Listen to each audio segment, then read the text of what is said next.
जाएंगे? अच्छा मदीना भी जाएंगे? मदीना मदीना जाएंगे इंशाल्लाह। कितने लोग जाएंगे? 5 लाख तक खर्चा करना पड़ेगा। अरे बोलिए ना कि इंशाल्लाह कर देंगे। इंशाल्लाह। 5 लाख क्या है? 5 लाख क्या है? अल्लाह चाहेगा 10 लाख भी अगर खर्चा करना पड़ेगा, जो दीवाना है वो तो कर देगा।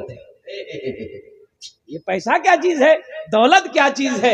आखिरत के सामने, जन्नत के सामने, अल्लाह अल्लाह के रसूल की मोहब्बत के सामने ये सोना चांदी क्या है? मुसलमान तो वो है कि दीन के लिए अपनी जान को भी अल्लाह के नाम पे कुर्बान कर सकता है। ये मस्जिद बनी है अल्हम्दुलिल्लाह, जन्नत में महल बनाओ। हजरत उस्मान गनी रज़ी अल्लाह तआला अन्हु रावी हैं, रिवायत फरमाते हैं कि अल्लाह के रसूल ने इरशाद फरमाया, अल्लाह के रसूल ने इरशाद फरमाया, मन बना लिल्लाहि मस्जिदन बनल्लाहु लहू बैतन फिल जन्ना। जिसने दुनिया में अल्लाह का घर बनाया, अल्लाह उसके लिए जन्नत में आलीशान महल बनाएगा। इंशाअल्लाह आलीशान महल बनाएंगे इंशाअल्लाह। किसके नाम से? अपना भी घर बनाओ, अपनी माँ का भी घर बनाओ, अपने बाप का भी घर बनाओ। अगर अपने माँ बाप के नाम पर ये मस्जिद बना दिए तो जब तक इस धरती पर ये मस्जिद कायम रहेगी, खड़ी रहेगी, अल्लाह आपके माँ बाप को कब्र में सवाब अता फरमाता रहेगा। ऐ नौजवानों, तुम इस मस्जिद को दुनिया में बनाए हो, हशर के मैदान जब होगा, अल्लाह हिसाबो किताब के बाद जो महल, जो जन्नत में अल्लाह तुम्हारे लिए बनाया है, तुम मस्जिद बनाए थे, अल्लाह उस महल की चाबी तेरे हाथों में देगा कि जा इस महल के अंदर में दाखिल हो। दुनिया तो फानी है, ये फना हो जाएगी। और कुर्बान जाओ, मौत आनी है, आकर रहेगी। ना मौत से कोई बच पाया है और ना बच पाएगा। और कुछ लोग कहते हैं, समझाते हैं हमारे जमाती भाई, अल्हम्दुलिल्लाह, वाह बेटा अल्लाह कबूल फरमाए, अल्लाह कबूल फरमाए, माशाअल्लाह अल्हम्दुलिल्लाह। तो कुछ लोग जमाती भाई समझाते हैं कि भाई नमाज पढ़ो, मौत करीब है। भाई बैठ जाइए, अभी बैठ जाइए, अभी बैठ जाइए, अभी कोई पैसा मत दीजिए, ये टेंशन मेरा है। आपके जेब से पैसा कैसे निकालना है वो टेंशन मेरा है कि आपका। आप बैठे रहिए, हम चंदा करने के लिए खड़े हुए हैं। मजमा कम है लेकिन मजमे के अंदर में दम है। सुभान अल्लाह बोले तो माशाअल्लाह। मजमा कम है क्या हुआ, लेकिन मजमे के अंदर में दम है। चेहरा, जितने लोग बैठे सबका चेहरा चमक रहा है। ऐसा लग रहा है कि ये लोग बैठे तो मखना के सरजमीन पर हैं, लेकिन तस्वुर में ये मदीना में है। सुभान अल्लाह, सुभान अल्लाह। सबका चेहरा चमक रहा है। तो कुर्बान जाओ, कुछ लोग कहते हैं ए भैया नमाज पढ़ी लो ना, मौत है तो भैया मर नाच गए। बोले तो मौतों से कहीं डरेगी?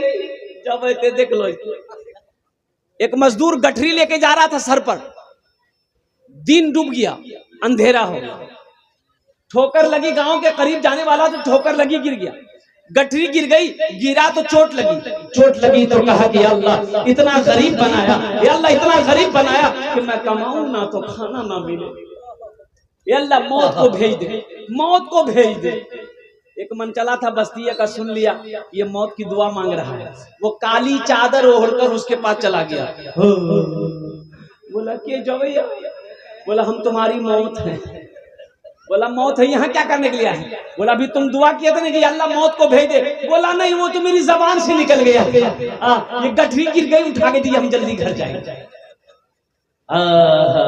नौजवानों, मौत से ना कोई बच पाया है, ना कोई बच पाएगा। आओ आखिरत की तैयारी करो, जब मरना ही है, जब वहां जाना ही है, जब वहां हमेशा रहना ही है, तो वहां की तैयारी होना चाहिए नहीं चाहिए? भाई दुनिया में 60 साल 70 साल 80 साल हम रहते हैं, यहाँ बिल्डिंग बनाते हैं, कोठी बनाते हैं, मार्बल का पत्थर लगाते हैं, ये लकड़ी वो लकड़ी का खिड़की लगवाते, दरवाजा लगवाते हैं। यहाँ 70 साल 80 साल 90 साल 100 साल 120 साल 130 साल 150 साल 150 साल नहीं, कांटा नहीं थे वहां तक, 100 साल। अभी तो 50-60 साल में खटिया पकड़ लेता है, 50 से 60 साल में खटिया और 70 साल में लट्ठी, 80 साल होते होते कांटा डोन। जब इतनी सी मुख्तसर सी जिंदगी के लिए ये महल, ये बिल्डिंग, ये इमारत बना रहे हैं, वहां जहां हमेशा रहना है, वहां जाने के बाद फिर लौट कर नहीं आना है। असल घर वहां होना चाहिए, यहाँ होना चाहिए? बोलो भाई, वहां होना चाहिए ना? वहां घर बनाए, अरे बनाए, वहां घर बनाए। कब बनाओगे? मरने के बाद? अरे वहां घर कब बनाओगे? एक बादशाह अपने वजीर से कहा कि भाई पता करो हमारे इलाके में बेवकूफ, जो सबसे बड़ा बेवकूफ उसको पकड़ के लिया। वजीर चला गया, पूछते पूछते लोगों से, भैया बेवकूफ सबसे बड़ा बेवकूफ कौन है, सबसे बड़ा बेवकूफ कौन है? लोगों ने बताया कि ये देखो, ये जो बैठा हुआ है ना, इससे बड़का बेवकूफ तुमको कब कहीं नहीं मिलेगा। बोला वाह, मिल गया। पकड़ा कलाई, पकड़ के लिया, बादशाह के सामने खड़ा कर दिया कि इससे बड़ा बेवकूफ कोई नहीं, पूरे इलाके में मशहूर है। तो बादशाह खुश हो गया, अपने गले से हीरे का हार बादशाह खोला और बेवकूफ को पहना दिया कि ये मेरे तरफ से इनाम है, जाओ घूमो फिरो, किसी चीज की जरूरत हो मेरे महल में आ जाना। कुछ दिन गुजरा, कुछ महीना गुजरा, बादशाह की तबीयत अलील हो गई, बादशाह बीमार हो गया, इतना बीमार हुआ कि मरने के करीब हो गया। लोग आए देखने के लिए, तो वो बेवकूफ भी, पता चला बेवकूफ भी देखने के लिए आया। तो बादशाह के करीब ये बेवकूफ गया, तो ये बादशाह के करीब जाकर ये बेवकूफ कहता है कि ये बादशाह साहब की हाल चल। तो बादशाह बोला कि बाबू बस मेरा आखिरी वक्त है, इस दुनिया को छोड़कर हम उस दुनिया में जाने वाले, जहां जाने के बाद फिर लौट कर कोई नहीं आता। ये बेवकूफ कहता है कि कौन दुनिया? बोला इस दुनिया के बाद भी एक दुनिया है। तो बेवकूफ ने कहा कि और कौन कौन जा रहा है आपके साथ में? कैसा बात करता है भाई? तो बादशाह समझ गया तो बेवकूफ है। बोला नहीं बाबू कोई नहीं, हम अकेले आ जाइए। बोला बादशाह साहब अकेले जाइएगा? तो वहां नौकर चाकर भेजे, नौकर चाकर? बोला कि नहीं। बोला अच्छा बिस्तर भेजे, बिस्तर पलंग भेज लो? बादशाह बोला कि नहीं। फिर इस बेवकूफ ने कहा कि वहां घर बनाए, महल बनाए? तो बादशाह ने कहा कि नहीं। ये बादशाह की आंखों में आंसू आ गया इस बात से। तो बादशाह ने कहा कि नहीं, महल नहीं बनाए, वहां घर नहीं बनाए। ये बेवकूफ अपने गले से वो हीरे का हाल खोला और बादशाह को पहना दिया। बोला हमसे बड़का बेवकूफ तो आप।